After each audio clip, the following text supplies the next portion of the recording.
হয়েছিল, যে রাস্তা বন্ধ করার জন্য ফ্যাসিস্ট খুনি হাসিনা সরকারের তৎকালীন প্রশাসনের যারা জড়িত,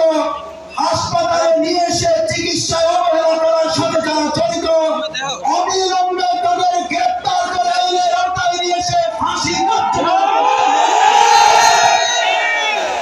সম্মানিত ভাই এবং বন্ধুগণ, আজকের ঐতিহাসিক সিরাত মাহফিলের প্রথম আহ্বান হচ্ছে,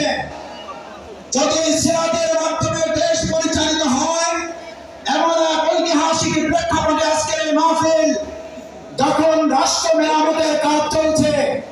আমরা অন্তর্বর্তীকালীন সরকারের কাছে আহ্বান জানাতে চাই, মানুষের